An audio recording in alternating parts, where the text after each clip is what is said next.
আসসালামু আলাইকুম সুপ্রিয় ভাই বোনেরা। আমি আছি মোহাম্মদুল্লাহ সিরাজি ফাহিম তোমাদের সাথে।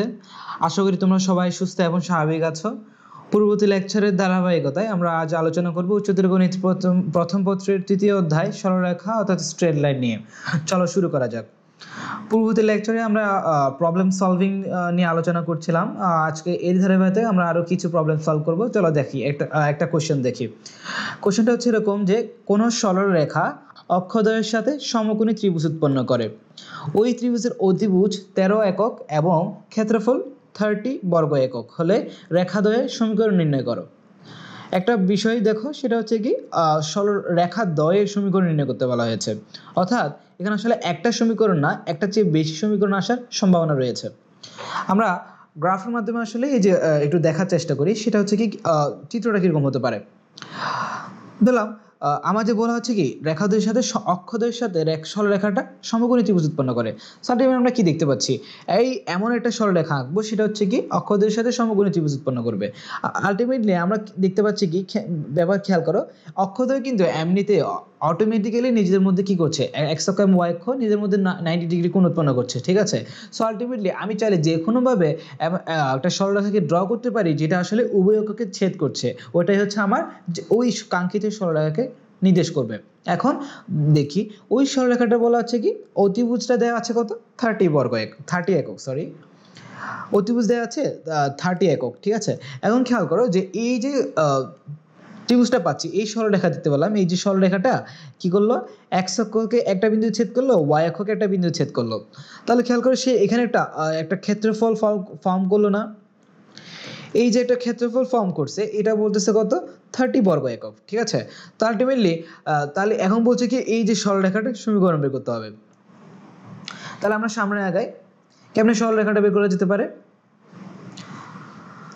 ধরলাম এখন আমরা দেখতে পাচ্ছি কি আসলে যে এক্ষেত্রে কি ধরলাম, এই যে সরলরেখাটা যেটা সরলরেখার সমীকরণ বের করবো, ওই সরলরেখাটা ধরলাম এবি, বুঝতে পারছি। এবং এবি সরলরেখাটা খেয়াল করো, এটা যদি হয় মূলবিন্দু 0,0, এটা যদি হয় এক্স অ্যাক্সিস এবং এটা যদি হয় ওয়াই অ্যাক্সিস, ধরলাম এবি সরলরেখাটা এক্স অক্ষকে এ বিন্দুতে ছেদ করেছে এবং ওয়াই অক্ষকে বি বিন্দুতে ছেদ করেছে। তাহলে এ বিন্দুর স্থানাঙ্ক তোমরা কি বলো, কত হবে বলো তো। যেহেতু দেয়া আছে ও অংশটা হচ্ছে এ, সো আলটিমেটলি এ বিন্দুর স্থানাঙ্ক হবে 1,0। একইভাবে যেহেতু দেওয়া আছে ও বি অংশটা হচ্ছে বি এর সমান, সো আলটিমেটলি বি বিন্দুর স্থানাঙ্ক হবে 0,b, ঠিক আছে। এখন তোমরাই বলো যে যদি দেখতে পাচ্ছি কি এই যে সরলরেখা যেটা এবি সরলরেখা, এই সরলরেখাটা এক্স অক্ষ থেকে কতিত অংশ কত বলো তো, এ অংশ, এবং ওয়াই অক্ষ থেকে তার কতিত অংশ হচ্ছে বি অংশ।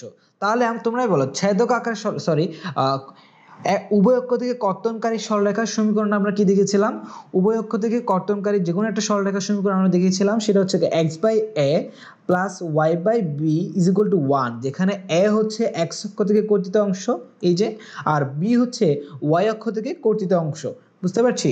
এখন আমরা আগেই বলে দিয়েছি এটা এই যে এক্স অক্ষ থেকে যে কর্তনকারী অংশটা এ দেওয়া আছে আর ওয়াই অক্ষ থেকে কর্তনকারী অংশটা বি দেওয়া আছে।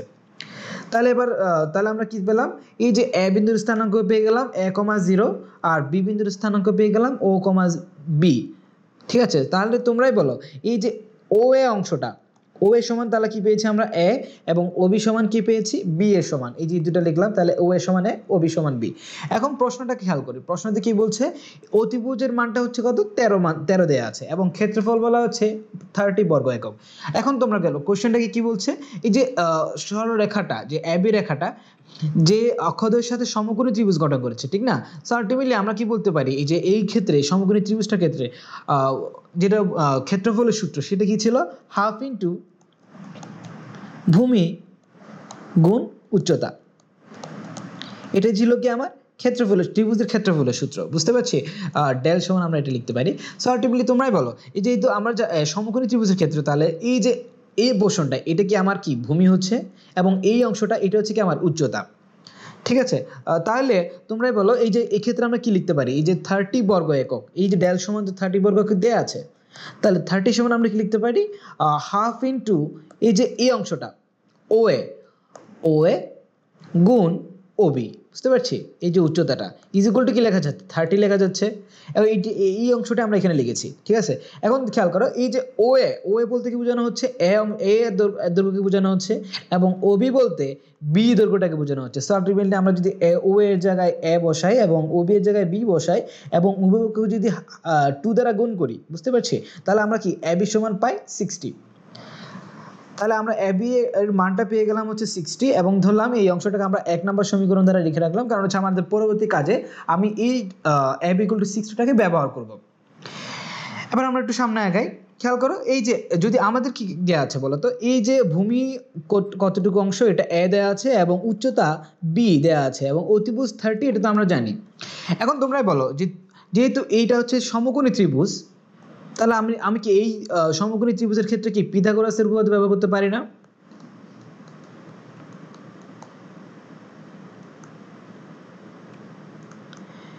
এই যে পিথাগোরাসের উপপাদ্য কি বলে, অতিভুজের স্কয়ার ইজ ইকুয়াল টু ভূমি স্কয়ার প্লাস লম্ব স্কয়ার, অর্থাৎ আমরা কি দিতে পারছি 13 square is equal to A square plus B square.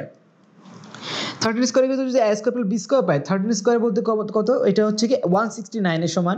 এই যে আমরা লিখলাম, পরবর্তী লাইনে দেখতে পাচ্ছি কি এই যে A square plus B square is equal to 169, এটা লেখা হয়েছে। এখন আমরা বলো এই যে আমরা কি একটা 1 নম্বর সমীকরণে একটা লাইন লিখে রেখেছিলাম না, A B is equal two 60, হ্যাঁ লিখে রেখেছিলাম। এখন তোমরা বলো এই যে সমীকরণটা পেলাম, এই সমীকরণে হচ্ছে কি আমার হচ্ছে কি দুইটা চলক রয়েছে, একটা এ একটা বি, এবং যেহেতু দুটো আননোন, সো আলটিমেটলি এই সমীকরণটাকে সলভ করার জন্য আমার আরেকটা সমীকরণ রাখবে, বুঝতে পারছি? সো আমি যদি এই ম্যাথটাকে সলভ করতে চাই, আমাকে যদি সবচেয়ে সিম্পল ওয়ে হচ্ছে কি আরেকটা সমীকরণ বের করে আনা, অথবা এই যে A square plus B square আছে এটাকে কোনোভাবে যদি ভেঙে যদি আমি একটা কি করতে পারি, দুই চলো যেহেতু দেখতে পাচ্ছি এটা বর্গমূল রাশি, এই যে বর্গটাকে আমি যদি বাদ দিতে পারি, বুঝতে পারছি? সো আলটিমেটলি আমার কাছে একটা সহজ সূত্র রয়েছে, সেটা হচ্ছে কি তোমরা নিশ্চয়ই জেনে থাকবা, A plus B whole square is equal to কি ছিল, A square plus 2ab plus B square, যেটা আমরা আগেই জানি, বুঝতে পারছি? এখন এই যে A plus B whole square এই সমীকরণে যদি আনতে হয়, আলটিমেটলি এই সরলরেখার সাথে এই যে সমীকরণটা, এই সমীকরণের সাথে আমার কি যোগ করতে হবে বলো তো, 2ab পোর্শনটা যোগ করতে হবে, এবং আমরা জানি কি ab সমান 60। সো আলটিমেটলি এইটার সাথে যদি 2ab যদি আমরা উভয়পক্ষে যদি যোগ করি, তাহলে আমরা কি পেলাম বলো, যদি উভয়পক্ষে যদি 2ab যোগ করি তাহলে আমরা পেয়ে গেলাম a plus a square plus b square plus 2ab is equal two 289। খেয়াল করো 289 কেমনে আসলো, আমরা হচ্ছে কি করেছি, ab সমান দেখতে পেয়েছি 60, তাহলে 2ab মানে হচ্ছে 120, তাহলে উভয়পক্ষে যদি 120 যোগ করি, তাহলে তোমরাই বলো এইদিকে যদি 120 যোগ করি 169 এর সাথে 120 যোগ করলে 289 হলো, এবং খেয়াল করে এই পোর্শন আমরা কি করছি 2ab যোগ করেছি, যেহেতু আমার এই যে কি করছি আমার ফর্মুলাতে আনার চেষ্টা করছি একটা জেনারেলাইজ ফর্মে। খেয়াল করলে তাহলে হচ্ছে কি এই যে A square plus B square plus 2ab, এটা তো আমরা বুঝতে পারলাম, এটা ফর্মুলাটা যদি আনি তাহলে ব্যবহার করি, সেটা হচ্ছে কি A plus B whole square. এখন তোমরাই বলো A plus B whole square is equal to পেলাম কত 289। এখন যদি আমি যদি উভয়পক্ষে যদি রুট মুক্ত করতে চাই, তাহলে আমরা কি পেলাম, তাহলে কি পাই A plus B is equal to আমরা কি পেতে পারি, ইজ ইকুয়াল টু পেলাম প্লাস মাইনাস 17, যেটা হচ্ছে কি 289 কে রুট করলে 17 আছে, 17 এর স্কয়ার সমান 289 আসে। সো আলটিমেটলি খেয়াল করো এখানে প্লাস মাইনাস আসলো। তাহলে এখন তোমরাই বলো এই যে আমরা যে A plus B is equal to plus minus 17 পেলাম, এখানে আসলে দুইটা সমীকরণ পেলাম না, একটা হচ্ছে কি A plus B is equal to 17, আরটা হচ্ছে কি A plus B is equal to minus 17। এখন খেয়াল করো আমরা কি করেছিলাম, আমরা করছিলাম কি একটা জেনারেলাইজ ফর্মের মাধ্যমে এই যে a plus B equal to একটা ছোট একটা সমীকরণ নিয়ে আসলাম, বুঝতে পারছি? এখন আমরা কি করেছিলাম প্লাস 2ab যোগ করেছিলাম। তোমরা নিজেরাই বলো যদি আমরা কি a প্লাস বি হোল স্কয়ারের সূত্র যেমন জানি, আমরা কি a মাইনাস বি সূত্র জানি না, a মাইনাস বি হোল স্কয়ারের সূত্র, a মাইনাস বি হোল স্কয়ারের সূত্র কি ছিল, a square plus B square minus 2ab, ঠিক আছে? তার মানে হচ্ছে কি এই যে a square plus B square থেকে কি করা হচ্ছে 2ab বিয়োগ দেওয়া হচ্ছে, মাইনাস 2ab যোগ করা হচ্ছে, ঠিক আছে? সো আলটিমেটলি আমি চাইলে এই জায়গায় কি মাইনাস 2ab যোগ করতে পারি না, উভয়পক্ষে এই যে এই সমীকরণ উভয়পক্ষে মাইনাস 2ab যোগ করতে পারি না। এখন আমরা যদি এক্স্যাক্টলি সো আলটিমেটলি যদি আমরা যদি মাইনাস 2ab যোগ করি, সো আলটিমেটলি আমরা কি পেয়ে যাই a minus b whole square পেয়ে গেলাম। a minus b whole square is equal to তখন কি মান আসে বলো তো 169 মাইনাস 120 না, ঠিক আছে? সো আলটিমেটলি এটার মান চলে আসে কত 49, তার মানে কত 7 স্কয়ার। তাহলে এই যে এটাকে যদি আমি উভয়পক্ষে যদি রুট মুক্ত করি তাহলে আমরা কি পাই, a minus B is equal to কি প্লাস মাইনাস 7 পাই না। আমরা যে সামনের লাইনটা দেখি সেটাই পাবো, সেটা হচ্ছে কি minus B equal to plus minus 7। So ultimately তোমরাই বলো এখানে আমরা আসলে কি চারটা সমীকরণ পেলাম না?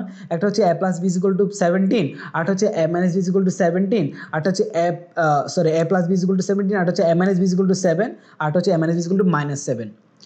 তো এখন আমরা তোমরাই বলো এখানে আমরা যে চারটা সমীকরণ পেলাম, এই চারটা সমীকরণ থেকে আমরা কি কয়টা সলভ পাবো বলো তো?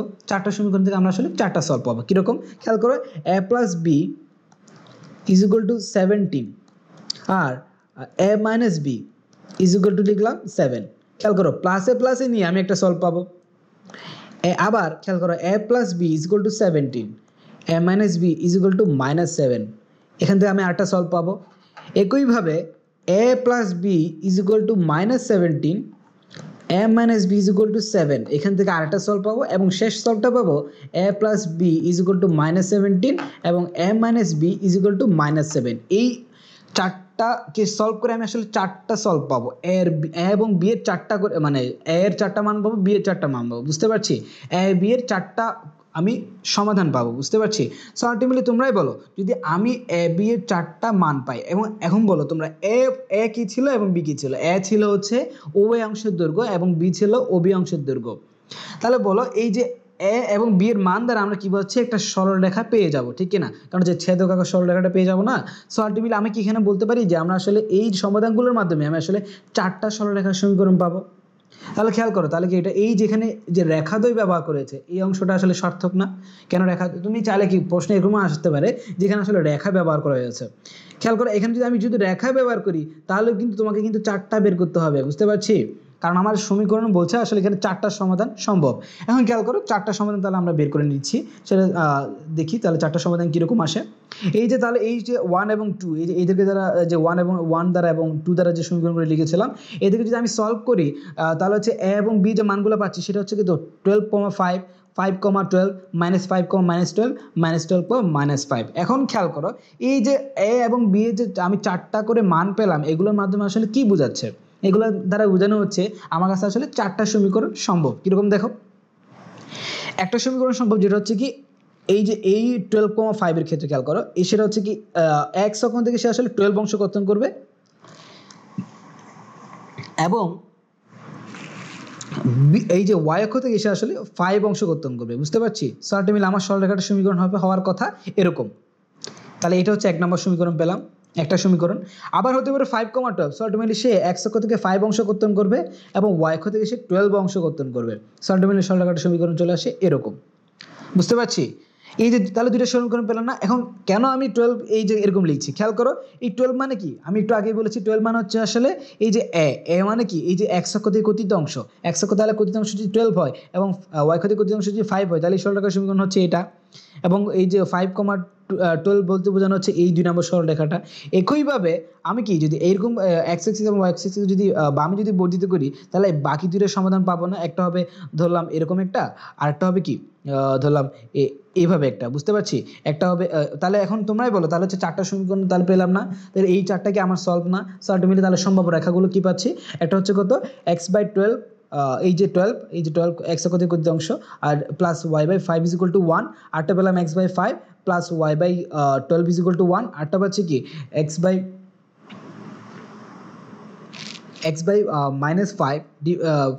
অর্থাৎ আমরা কি করছি এই যে উভয়পক্ষে আসলে মাইনাস দিয়ে গুণ করা হচ্ছে। So ultimately x/5 plus y/12 = -1, আরটা পাচ্ছি কি x/12 প্লাস y/5 = -1। তাহলে আজ এই পর্যন্তই। পরবর্তী লেকচার দেখার জন্য আমন্ত্রণ রইল। ধন্যবাদ।